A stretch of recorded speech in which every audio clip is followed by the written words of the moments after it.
Galatasaray'ın Süper Kupa yarı finalinde Trabzonspor'u 4-1'lik net bir skorla darmadağın ettiği maçı masaya yatırmaya hoş geldiniz. Hoş bulduk. Önümüzde maç sonrası spor yorumcularının YouTube'da yaptığı analizlerden oluşan böyle dolu dolu bir kaynak yığını var. Evet, herkesin söyleyecek çok şey vardı bu maçla ilgili. Kesinlikle. Amacımız da zaten skoru tekrar etmek değil, bu skorun arkasındakileri çözmek. Yani bu ezici üstünlük Galatasaray'ın müthiş oyunundan mı yoksa Trabzonspor'un kendi kendini bitirmesinden kaynaklandı? Ya da belki ikisinden de biraz. İşte bu soruların cevaplarını kaynaklarımızdaki en çarpıcı detaylarla arayacağız. Ama istersen analize dalmadan önce bizim de anmamız gereken bir isim var. Kaynaklarımızda da çok sık ve saygıyla anılıyor. Tabii ki. Galatasaray'ın ve Türk futbolunun gerçekten unutulmaz isimlerinden eski futbolcu ve o dobra yorumcu Gökmen Özdenak hayatını kaybetti. Evet. Kendisine Allah'tan rahmet, ailesine, tüm sevenlerine ve futbol camiasına başsağlığı diliyoruz. Mekanı cennet olsun. Mekanı cennet olsun. Futbolumuz çok önemli bir rengini, çok önemli bir sesini kaybetti gerçekten. Kesinlikle. Şimdi maça dönelim. Skor 4-1 ama kaynaklardaki ortak kanı tabelanın sağdaki farkı tam olarak yansıtmadığı yönünde. Hatta az bile kalmış diyorlar. Aynen bir yorumcu abartısız bir şekilde Galatasaray bugün istese 9 tane falan atardı diyor. Bu kadar mı tek taraflı bir maç izledik? Ya kesinlikle öyle. Bu bir maçtan çok bir güç gösterisiydi adeta. Galatasaray'ın kendini çok zorlamadan böyle bir antrenman temposunda maçı nasıl domine edebileceğini gördük hep beraber. Peki maçın anahtar kelimesi neydi sence? Bence anahtar kelime fark, iki takımın kadro kalitesi arasındaki, kadro derinliği arasındaki, anlık form durumu arasındaki fark o kadar büyüktü ki, Bir de Trabzonspor'un eksikleri vardı tabii. İşte o da üstüne eklenince Onaçu ve Uğurcan gibi iki ana direğinde olmayışı sahada sanki farklı liglerin takımları oynuyormuş gibi bir görüntü ortaya çıkardı. O zaman bu farkı yaratan unsurlara, Galatasaray'ın parlayan yıldızlarına bakalım biraz. Kaynaklarda Leroy Sané için kullanılan ifadelere baktım. Fantastik, mahallenin abisi gibi oynadı falan denmiş. Evet, o abi tabiri çok kullanıldı. Genelde bu tabir topu ayağında tutan, güçlü, rakibini ezen oyuncular için kullanılır. Ama sahnede farklı olan neydi? Sadece fizik gücü müydü bu abilik? Hayır hayır, fizik gücü işin sadece başlangıç noktası. Asıl olay o fiziği hangi oyun zekasıyla kullandığı. Kaynakların da altını en çok çizdiği nokta bu. Nasıl yani? Sane topu saklarken aynı anda etrafını tarıyor, takım arkadaşlarının koşularını görüyor ve en önemlisi yanındaki oyuncuyu parlatıyor. İşte burada Şalay faktörü devreye giriyor. O sağ kanattaki uyumları. Evet, sağ kanatta kurdukları uyum için otoban benzetmesi yapılıyor ama bu kendiliğinden olan bir şey değil. Burası ilginç. Bu bir ezber mi yoksa anlık gelişen bir kimya mı? Tamamen taktiksel bir zekanın ürünü. Yorumcuların belirttiği çok net bir detay var. Sane, topu aldığında sürekli olarak içeri doğru kat ediyor. Bu basit gibi görünen hareket, Aslında basit değil. değil tabii. Bu hareket, Trabzonspor'un sol bekini ve orta sahasından bir oyuncuyu, yani en az iki rakibi üzerine çekiyor. Bir mıknatıs gibi.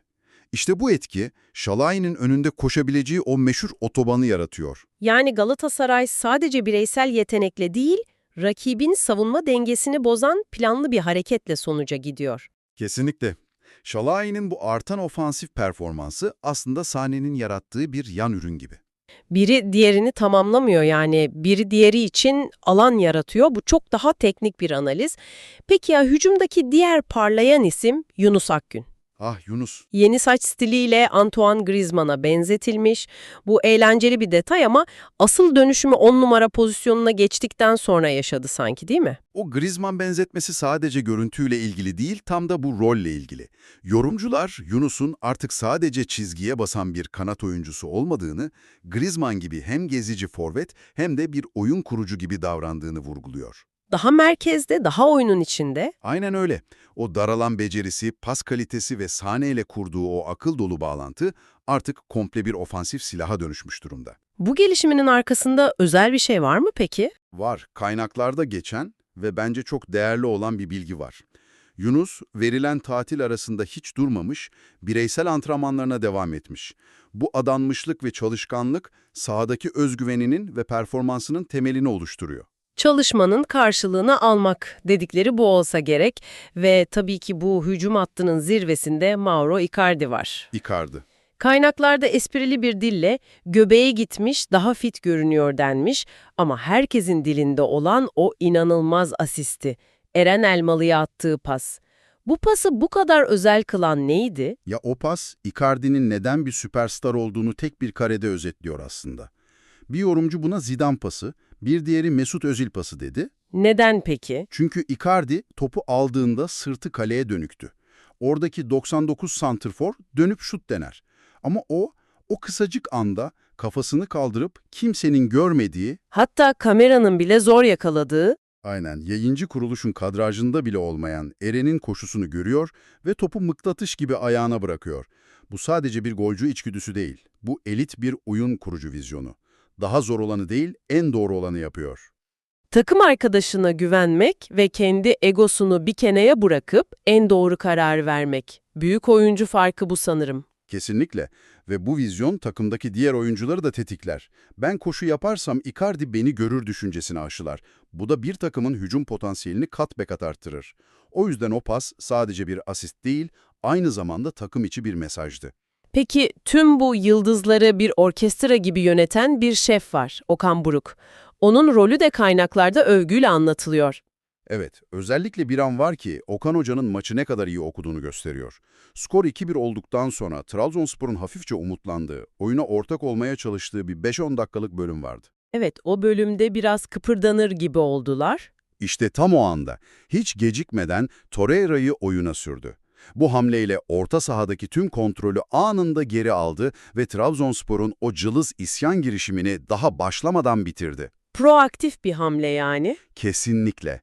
Sorunun büyümesini beklemeden çözüm üretmek. İşte bu, iyi teknik direktörlük. Maçın taktiksel analizinin yanında bir de çok güçlü bir insani hikayesi vardı. Eren Elmalı. Evet, maçın en güzel anıydı belki de. Yaklaşık 60 günlük uzun bir cezadan sonra sahalara dönüyor, eski takımına karşı oynuyor, muhteşem bir deparla golünü atıyor ve bir saniye bile düşünmeden sevincini paylaşmak için kulübeye doğrudan Okan Buruk'a koşuyor. Kaynaklarda bu an için maçın en yakışan, en sinematografik anı ifadesi kullanılmış. Çok güçlü bir sembolizm barındırıyor. Ne anlatıyor o an bize? Bir oyuncunun kariyerinin en zorlu dönemlerinden birinde kendisine sahip çıkan hocasına minnetini gösterme şekliydi bu. Adeta bir kefaret ödemeydi. Kendi açıklamaları da var zaten. Tabii, Eren'in maç sonu açıklamaları da bu anı daha da anlamlı kılıyor. Golden sonra direkt hocama gitmek istedim. O kameraların önünde de arkasında da her zaman benim yanımdaydı diyor. Bu bir takımdaki teknik direktör-oyuncu ilişkisinin ötesinde bir insan kazanma hikayesidir. Gerçekten de öyle. Madalyonun bir de diğer yüzü var tabii. Şimdi gelelim en başta sorduğumuz sorunun ikinci kısmına. Trabzonspor'un çöküşü. Evet, konuşulması gereken asıl konu belki de bu. Maçtan sonra en çok eleştirilen isim teknik direktör Fatih Tekke oldu. Galatasaray gibi formda ve hızlı hücumcuları olan bir takıma karşı bu kadar açık bir oyun planıyla çıkması yorumcular tarafından neredeyse acemilik olarak nitelendirildi. Bu bir taktiksel intihar mıydı? Yorumcuların neredeyse tamamının kullandığı kelime bu, intihar. Ama bunun bir teknik açıklaması var. Sorun sadece açık oynamak değil. Nedir peki asıl sorun? Fatih Tekke'nin takımı top Galatasaray'dayken önde pres yapmak yerine kendi yarı sahasında beklemeyi seçti. Bu kağıt üstünde makul görünebilir. Ama savunma hattını çok geride kurunca orta saha bloğuyla savunma bloğu arasında devasa bir boşluk oluştu. Futbol tabiriyle cep denilen o alanda Galatasaraylı oyuncular cirit attı resmen. Yani Sané ve Yunus gibi oyuncuların en sevdiği, topla buluşup yüzlerini kaleye dönebilecekleri o alanı kendi elleriyle onlara hediye ettiler. Aynen öyle. Sorun sadece alan bırakmak değil, yanlış yerde ve en önemlisi baskısız bir şekilde alan bırakmaktı. Galatasaraylı oyuncular o bölgede topu aldıklarında karşılarında kilometrelerce boşluk vardı. Zaten var olan savunma sorunları da cabası. Tabii zaten stoper Batagov'un formsuzluğu, takım savunmasındaki genel organizasyon bozukluğu gibi problemlerle boğuşan bir takım için bu plan felakete davetiye çıkarmaktı. Kaynaklar benzer savunma zafiyetlerinin Gençler Birliği ve Beşiktaş maçlarında da görüldüğünü hatırlatıyor. Yani bu bir kerelik bir hata değil, süregelen bir yapısal soruna işaret ediyor. Kesinlikle. Fatih Tekke'nin maç sonu açıklamaları da çok çarpıcıydı. Neredeyse bir feryat gibiydi. 8 aydır çalıştığımız savunma pozisyonlarında bu hataları kabul edemem diyor. Evet, o çok net bir sistemdi. Ve hemen ardından yönetime net bir mesaj gönderiyor. Acilen transfer yapmamız lazım, yönetim emek harcıyor ama bunun eyleme dönmesi lazım. Bu ne anlama geliyor? Hoca topu yönetime mi atıyor? Bu açıklamalar ilk bakışta yönetime eleştiri gibi dursa da bazı yorumcular bunu tam tersi şekilde okuyor. Nasıl yani? Tekke'nin aslında bu kadronun kapasitesi bu. Benden daha fazlasını beklemeyin, sorun bende değil, malzemede diyerek yönetime transfer için kamuoyu baskısı oluşturma konusunda yardımcı olduğunu söylüyorlar. Bir nevi sorumluluğu kendi üzerine alarak yönetim için bir kalkan görevi görüyor. Bu ilginç bir bakış açısı. Takımın durumunu özetleyen en trajikomik olay ise sanırım Ozan Tufan'ın sol bekte oynamasıydı. Ya evet, bu detay kadro derinliğindeki ve planlamasındaki krizi tek bir karede özetliyor. Hayatında belki de hiç oynamadığı bir mevkide ülkenin en formda sağ kanadına karşı oynamak zorunda kalması. Korkunç bir durum. Bu Trabzonspor'un ne kadar ciddi bir darboğazda olduğunu gösteriyor. Fatih Tekke'nin acilen vurgusu bu yüzden çok önemli.